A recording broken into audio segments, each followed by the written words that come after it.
At the height of my career, which was when Pretty Girl Rock released, 2011, 10. Al Jamal, where's he at?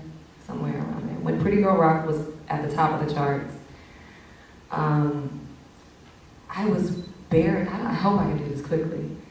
But take your time. I was bearing the weight of some personal and professional mistakes, and they just weighed so heavy on my spirit.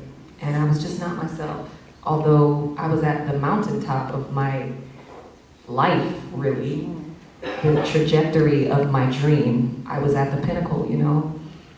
I was severely unhappy, and then add to that, this is when I decide to jump out of an 11-year relationship. Bad decision, bad timing.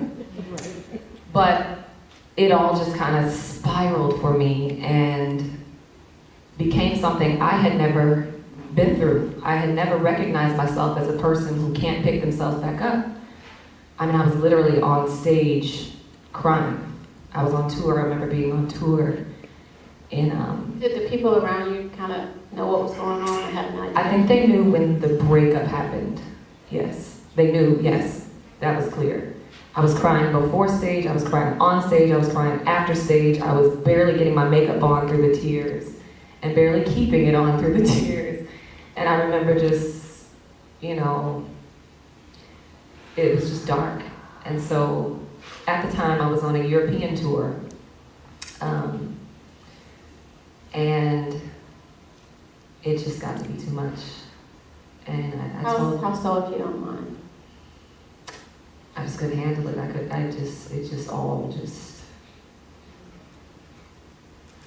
I was sleeping. I was not enjoying the trips or the shows or the love from the fans. I could not receive anything.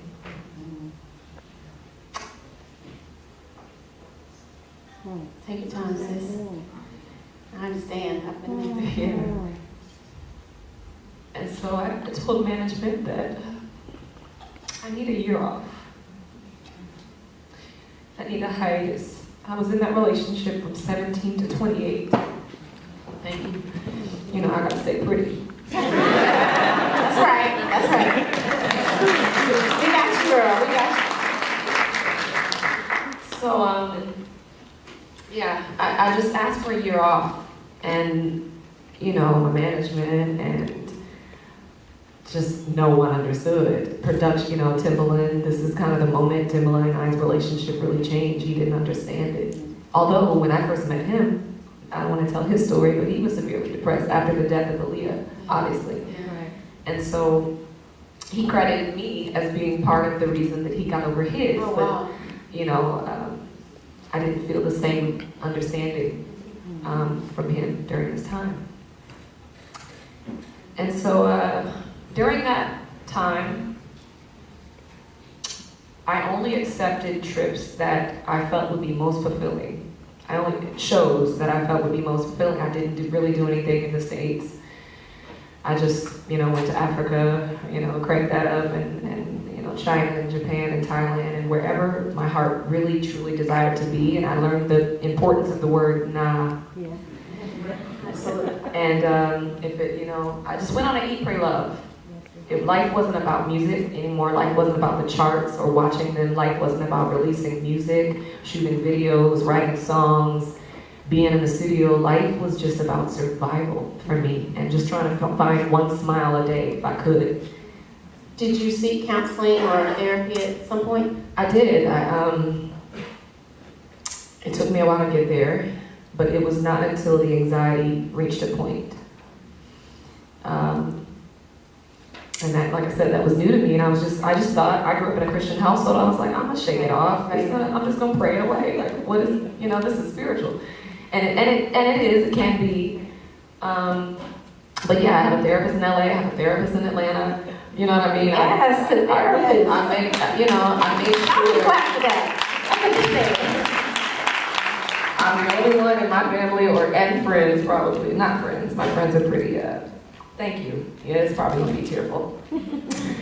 But yeah, I don't know many of my peers that actually go to counseling, and I can attest to the fact that it is a process, because it does uproot things that I would have anxiety even going, you know what I mean? It uproots for the sake of healing. So it's a process. It's not that you go and sit there one time and feel good. Many days I wouldn't feel good going or leaving. But and some people have to find 2, 3, 4 different therapists till they find the right one. That's true. That's true. One that I have, the one in LA, I can't see him all the time because he's just real, he's a little brutally honest. And I'm not ready for that all the time. I was a little fragile. I'm good now. So I took a hiatus from him and I was like, I'm just going to the one in Atlanta. She's very gentle with me. But we have stuff, you know, we have stuff. And it wasn't until I started to do my work during this process, and I'm trying to wrap it up, it wasn't until I started to do my work and realized this is really childhood. This is my inner child really wounded. You know what I mean? This is really the traumas. Say that again. Because that was it for me. Yeah, I was getting suicide. Yeah, people are like, you're grown, you're successful. How can you be reliving any of that? You'd be surprised. My mother actually is in childcare, and she has her master's degree in early childhood psychology. And so she has told us something about how throughout the years she's allowed us to understand that even infants have cellular memory. They are being affected even inside the womb. They are being affected by traumas, by sound, they sense danger. And so these are things that, as our brain is literally and physically developing, we are internalizing fear and stress and anxiety and danger. The world, when I get out here, it's danger, you know. So, but yeah, literally 7 years of my life have been a battle with depression. And I can't say that I'm all the way clear, but I'm in the clear. Yes. You know, amen.